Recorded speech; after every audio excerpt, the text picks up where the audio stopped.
NASA plans to build a base on the moon before sending humans to Mars so that the process of reaching Mars becomes shorter. SpaceX founder Elon Musk wants to win the race to Mars.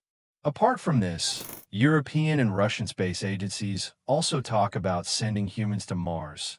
But how will humans survive after landing in the harsh atmosphere of Mars? Because unlike the ground, oxygen, which is the biggest need of life, is not present on Mars. What method has NASA found to make oxygen on Mars, and why the method by which the International Space Station makes oxygen will not work on Mars?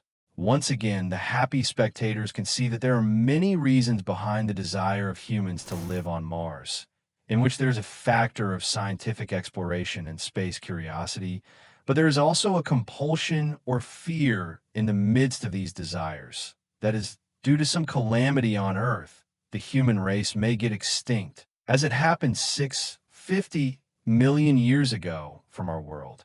Dinosaurs were wiped out, and it is also possible, an example of which we are seeing in the form of climate change on Earth.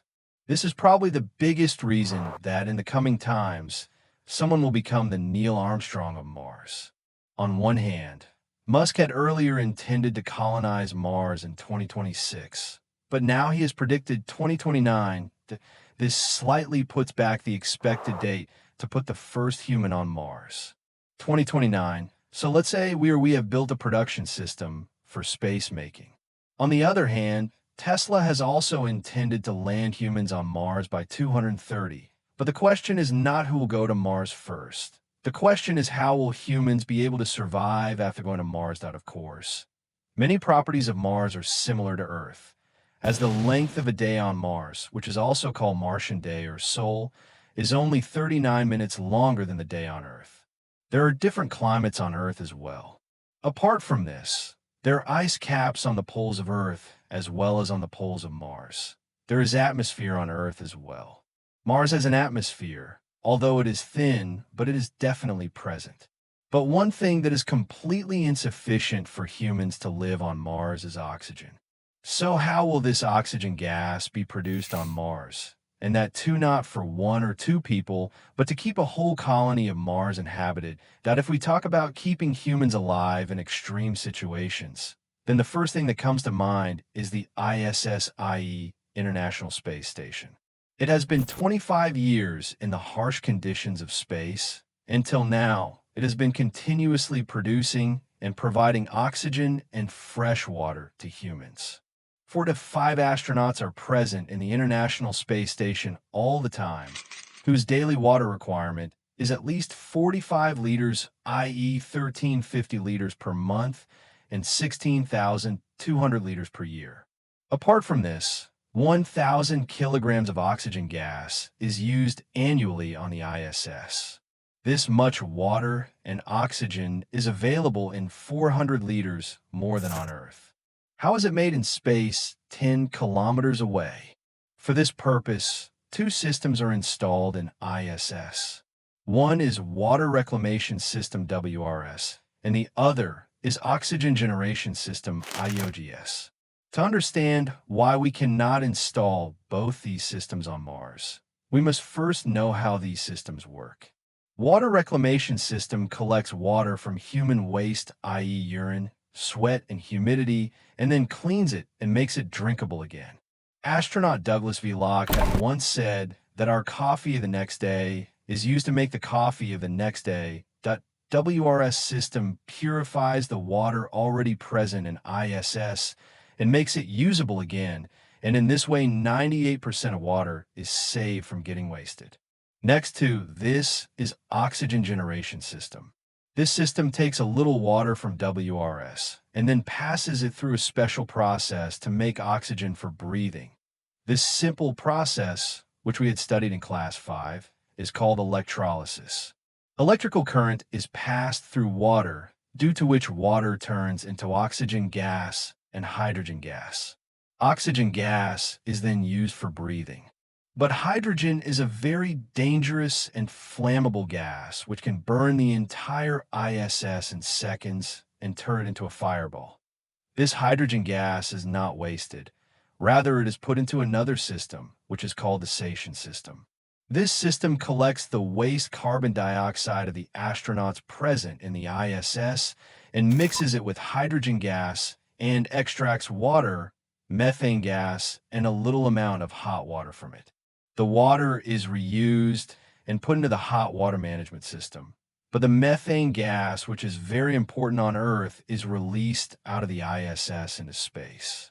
Methane gas, which is also a kind of fuel, can produce energy and heat from it, but it is wasted because oxygen is needed to burn it, and oxygen is the most valuable gas on the ISS. If we look at the entire process of oxygen and water in the ISS, then it depends on the refueling missions, because although it is efficient at 98%, but still there are losses and leakages in every system. That is why after 6 months or a year, water and oxygen are brought from the ground and put into the ISS. These refueling missions are very costly, in which the cost of transporting just 1 liter of water to the ISS at a height of 400 kilometers is more than zero. So making oxygen in this way on Mars, which is 225 crore kilometers away, is not cost-effective in any way. For this, a system will have to be created which uses the resources present on Mars itself and makes oxygen from it. In 2021, NASA's Perseverance rover was sent to Mars, in which a device was installed for this experiment, which has been named MOXIE, i.e. Mars Oxygen in Situ Experiment, because the source of water in the ISS is refueling. But to find water on Mars, one will have to go to its polar caps or drill several feet down and extract ice. This is why MOXIE uses carbon dioxide from the atmosphere of Mars and makes oxygen from it. How to explain in simple words? In the atmosphere of Mars, 95% of carbon dioxide is present. MOXIE pumps carbon dioxide from the outer atmosphere and pressurizes it, and then it is put into an electrolyzer and heated to a temperature of 800 degrees Celsius, which separates oxygen gas from carbon dioxide.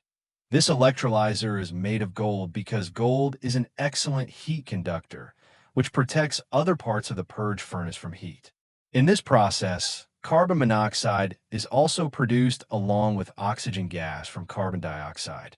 The disadvantage of this is that if carbon is completely separated in this process, it can also form a layer of carbon as is seen under a cooking pan, and this layer will not take long to damage the purge furnace.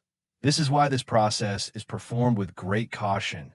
But how much oxygen does MOXIE produce at a time on Mars? MOXIE needs a lot of energy in this process. That is why NASA runs it only occasionally when there is energy left from the solar panel. So far, it has produced only 122 grams of oxygen, which can keep a person alive for only 35 hours. If more oxygen has to be produced on Mars through this system, then a bigger version of MOXIE will be needed for that, and along with that, a bigger power plant to run it, and this is the biggest challenge so far. Now, the thing to understand here is that MOXIE first compresses carbon dioxide with the help of a compressor and then heats it to 800 degrees Celsius. A lot of energy is required for both these processes. To solve this problem, scientists are working on a future technology in which the carbon dioxide molecule can be broken at low temperature. In this, oxygen molecules will be separated from carbon dioxide, not by heating it, but by creating vibrations inside it. Currently, this technology has been tested in the lab, but due to the high atmospheric pressure and temperature of the Earth, it is not possible to do this experiment on Earth, but the atmosphere of Mars is absolutely perfect for this work. Whatever the technology, our target is that we have to make oxygen on Mars by using such things which are present there, and the devices that will produce this oxygen should not be dependent on Earth, because the ISS is only 400 kilometers away from the Earth. If the oxygen generation system there fails, then sending the astronauts back to Earth is not a big issue. They can wear their emergency suits and wait for a few hours for refueling and can also go back to Earth. But if after colonization on Mars, there is some problem with the oxygen generation machine, then neither will there be an option for refueling, nor will it be so easy to go back to Earth that I hope you all will like and share this video. Thank you very much for your loving comments. See you in the next amazing video.